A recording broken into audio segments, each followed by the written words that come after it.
name is Vidyasmi. I am studying UKG.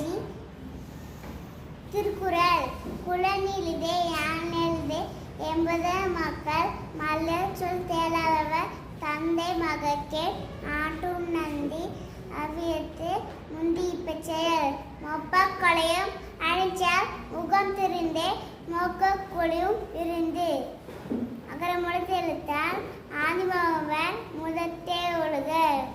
பட்டநாயர் பயணங்கூர் வாளறிவர் நற்றால் தொழாநெறி மலமிசை ஏறினால் monal சேர்ந்தால்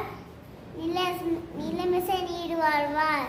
வேண்டுதல் வேண்டாமே இளசரி நேர்ந்தார்க்கே யாண்டும் இடும்பே இல்லை இருசே இவனியோ செயலாம் அறிவர் பொருள்சே குறுமான் மாட்டன் பொறிவாயில் ஐந்து விட்டால் பொய்தி ஒழுக்க நெறி நின்றால் நீடு வாழ்வாள் தமக்குமை இல்லாதா தான் சேர்ந்தார்கல்லா மினுக்கவலை மாற்றல் அரிது பெருவி பெருங்கடல் இருவர் நீந்தால்